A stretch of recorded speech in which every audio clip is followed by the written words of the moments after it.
سبيل مريع لنا هدايا صاحي كي تستريح وبوس الدعاء الحفي الصريح يسعدك الفضاء الرحيب الفسيح. Chers téléspectateurs fidèles à l'émission Ma Foi, bonsoir et soyez les bienvenus. Installez-vous confortablement. Aujourd'hui, nous allons parler de la foi. La foi, elle guide, souvent elle questionne et bouleverse nos vies. Nous avons ce soir Madame Aïdara Jamila Diallo pour parler de la foi. Madame Aïdara, bonsoir. Bonsoir. Soyez les bienvenus. Merci. Avec elle, nous allons comprendre la foi, mais surtout, elle va nous partager sa vision et son expérience. Alors, Madame Aïdara, pour commencer, comment définirez-vous la foi et quelle place occupe-t-elle? Alors, tout d'abord, gloire à Allah, le Tout-Puissant, le Tout-Miséricordieux. Paix et salut sur le prophète Mohammed, sur sa sainte famille et sa descendance.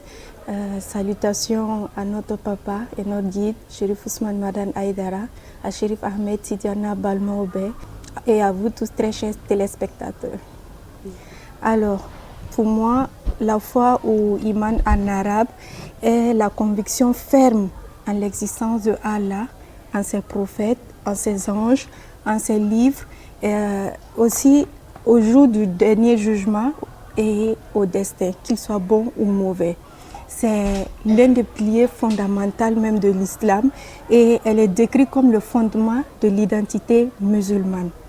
Dans le Coran, Allah dit « Certes, ceux qui croient et font de bonnes œuvres, ceux-là sont les meilleurs des créatures. » C'est la sourate 98, verset 7. La foi occupe une place centrale dans la vie d'un musulman. Elle guide ses actions et renforce son lien avec Allah. Voilà. La foi, c'est tout d'abord même l'essence de la vie d'un musulman. C'est croire en Allah, c'est se dire il y a un Dieu qui existe. Il n'est pas tangible, oui, mais on croit en lui. Croire en Allah, c'est croire qu'il y a ces prophètes qui ont existé bien avant nous. Il y a sa parole qui est descendue, il y a des anges qui sont là et qu'il y aura le jour du jugement dernier et que nous tous, nous serons jugés selon nos actes, selon nos péchés sur la terre. C'est ça d'abord, tout d'abord la foi. Et la foi aussi nous permet de résister face à certaines épreuves. Voilà. D'accord. Alors, dans les moments difficiles, la foi est-elle pour vous une force, un refuge ou parfois une source de questionnement? Oui, elle peut être à la fois une force, un refuge et une source de questionnement. Parce que avoir la foi ne veut pas dire ne pas douter. La foi peut être à la fois une force et un refuge durant les épreuves. Elle offre du réconfort et un sens face à l'adversité. Dans les moments difficiles, on peut se rappeler de l'histoire de Yacoub qui a fait preuve d'une immense foi et d'une immense patience face à ces épreuves. Voilà, et on retrouve ça dans la sourate Saad qui parle de sa patience, de sa foi face à ces épreuves quand il a tout perdu. Et, cependant, la foi aussi peut susciter des questionnements. Voilà, c'est pas parce qu'on a la foi qu'on ne se questionne pas, parce que souvent les épreuves sont tellement difficiles qu'on se demande mais pourquoi. Mais c'est la foi qui nous permet de résister face à ces épreuves-là. Comme je le disais, cependant, il est normal de ressentir des doutes quand on est face à certaines épreuves, ou même si nous ne sommes pas face à certaines épreuves, quand on a la foi, il est normal de ressentir certains doutes. Le prophète Mohammed, paix et salut sur lui, nous dit ça dans un hadith, demandez de l'aide par la patience et la prière. Certes, Allah est avec les patients. Voilà. Quand vous faites face à des doutes, quand vous faites face à des épreuves qui ébranlent un peu votre foi, demandez de l'aide à Allah et c'est lui qui va vous réallumer, entre guillemets, qui va réallumer cette foi-là, qui va vous aider à traverser ces épreuves-là. La foi n'est pas simplement de dire oui, je crois en Allah, mais c'est aussi de l'avoir dans le cœur. Dire oui, je crois en Allah, je prie. C'est pas ça seulement la foi. La foi, c'est surtout se dire, je ne le vois pas, je ne peux pas le toucher. Tout ce qu'il fait, il le fait pour moi, que ce soit bien ou mauvais. Bon, on ne peut pas dire que Dieu fait un truc mauvais dans nos vies, mais que ça me plaise ou pas, que ce qui m'est arrivé soit un bien pour moi ou que je pense que ce n'est pas un bien pour moi, c'est Allah qui sait pourquoi il le fait. C'est pour cela, souvent, on nous dit, oui, faut accepter, c'est la volonté de Dieu. C'est vrai, nous les jeunes, nous aimons dire la volonté de Dieu fait mal, mais c'est la volonté de Dieu. Et c'est dans ce moment-là que la foi nous permet en fait de nous ressentir humains, de pouvoir traverser ces moments difficiles-là. Voilà.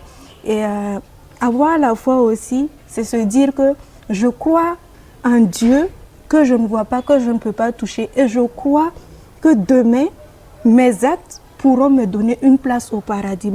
Comme les mauvais pourront me donner une place en enfer. Voilà. La foi, c'est vraiment tout ce qui peut nous guider dans notre vie en tant que musulmans. C'est tout ce qui peut nous rapprocher de notre Seigneur. Parce que si tu n'as pas la foi, avec tout ce que tu vas traverser ou voir ou même entendre sur cette terre, tu risques de te perdre un peu dans ta démarche ou même dans ta vie en tant que musulman pratiquant. Voilà. Par exemple, tu es dans une activité et tout se mélange dans ta main, comme on le dit dans notre jargon. Tout se mélange dans ta main, tu ne sais pas comment faire, mais quand tu as la foi en Allah, Inch'Allah, tu verras qu'au bout, ce qui s'est passé, peut-être c'était un bien pour toi, pour te donner le meilleur. Voilà.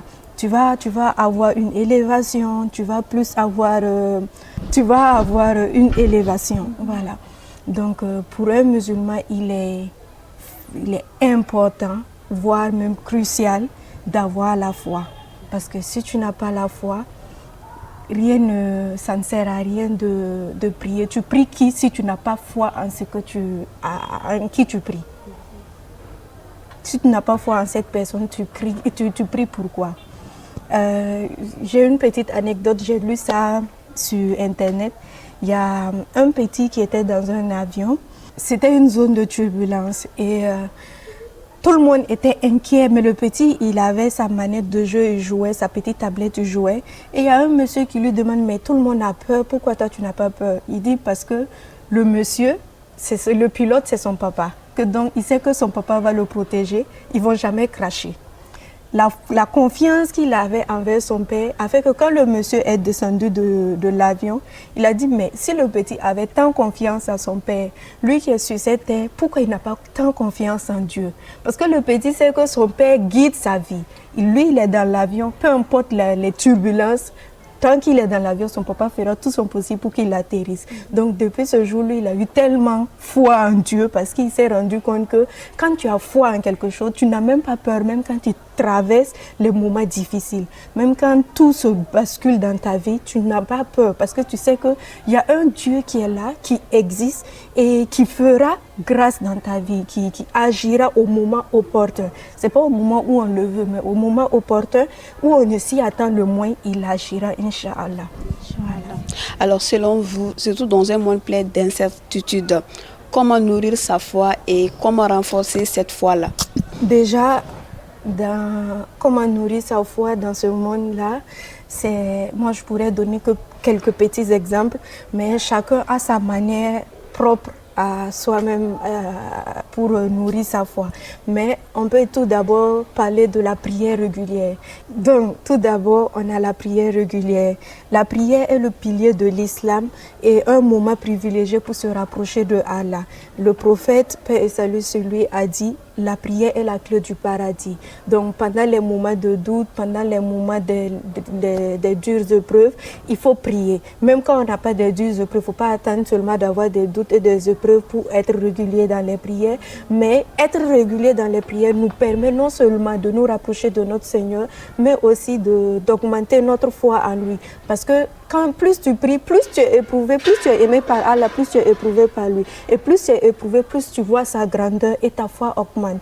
Donc, prier, demander tout le temps la protection de Dieu, le remercier pour tout ce qu'il fait pour nous et être tout le temps constant dans la prière, quoi. Prier régulièrement, les prières surrogatoires, être très régulier dans les prières.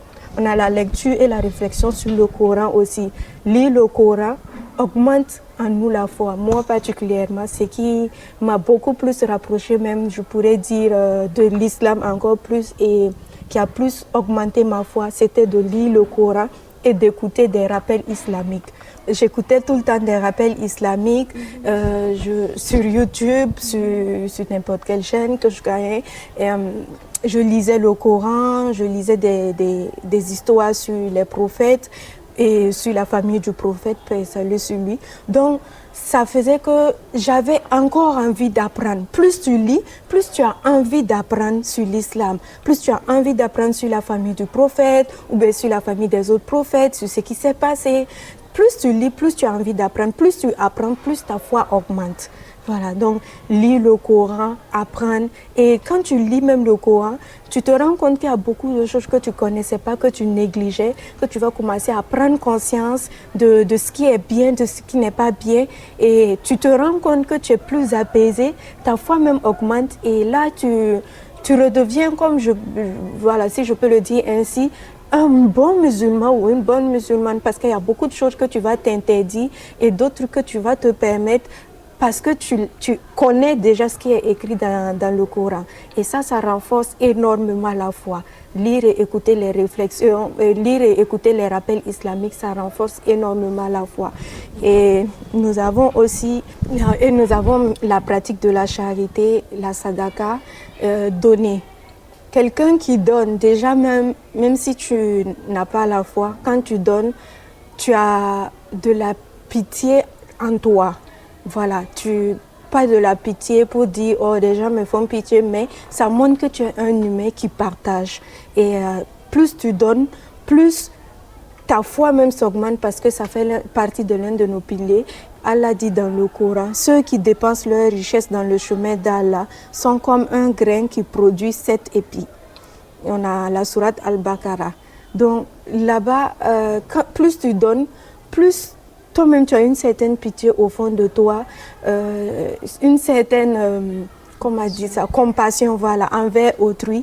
Et tu as la foi que l'acte que tu viens de poser, même si tu ne l'as pas fait avec des intentions, tu sais que l'acte que tu viens de poser, au moins, t'accorde, comme on peut le dire, des points, voilà, auprès du Seigneur. Donc, plus tu donnes, plus toi-même, tu te sens mieux. Voilà, et quand tu te sens mieux dans ta pratique de l'islam, ta foi augmente. Avant de terminer cette partie, Madame Aïdara, dites-nous, peut-être, donnez aux téléspectateurs un petit remède contre la baisse de foi. Pour la baisse de foi, c'est toujours les mêmes astuces si on peut le dire ainsi. Lire beaucoup le Coran, prier et surtout marcher avec des personnes de foi. Quand ton entourage compte beaucoup dans ton apprentissage, si tu veux apprendre l'islam, si tu veux connaître l'islam, ton entourage compte énormément.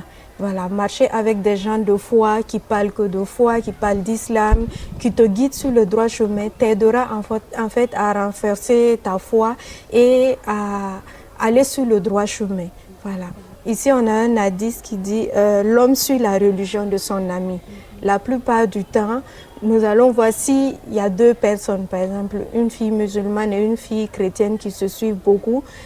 Celle qui pratique le plus sa religion attire l'autre dans sa religion. Oui. Même quand deux personnes se suivent, deux musulmanes, une pratiquante et une non pratiquante, nous allons voir que la plus pratiquante va attirer la moins pratiquante dans sa religion. Voilà. Donc, entoure-toi de personnes qui peuvent t'aider dans ton apprentissage, qui peuvent t'aider quand tu as des baisses de foi, qui sont là, qui te rappellent que cette baisse de foi est normale en fait, parce que tout être humain passe par là. Tu n'as pas à t'infliger des questionnements ou une dépression qui n'a pas lieu d'être. Ces personnes vont t'aider à te rappeler et à te rapprocher de ton Seigneur. La foi est une force puissante qui guide la vie des croyants. Et la foi en tout ce que vous faites, et la foi en toute action que vous mènerez, et la foi en Allah. peu importe ce que vous allez traverser, peu importe ce que vous allez vivre, gardez toujours votre foi. Même si vous avez des baisses de foi, cherchez toujours à augmenter votre foi, cherchez toujours à vous rapprocher de votre Seigneur et Inch'Allah, tout ira au mieux. Merci à nouveau, Madame Aïdara, d'être venue. Ainsi s'achève cette partie de votre émission Ma foi.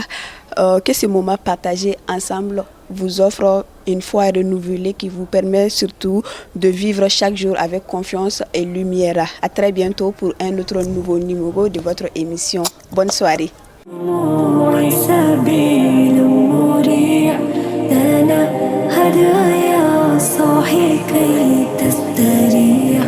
وبوس الدعاء الحفي الصريع يا ساك الفضاء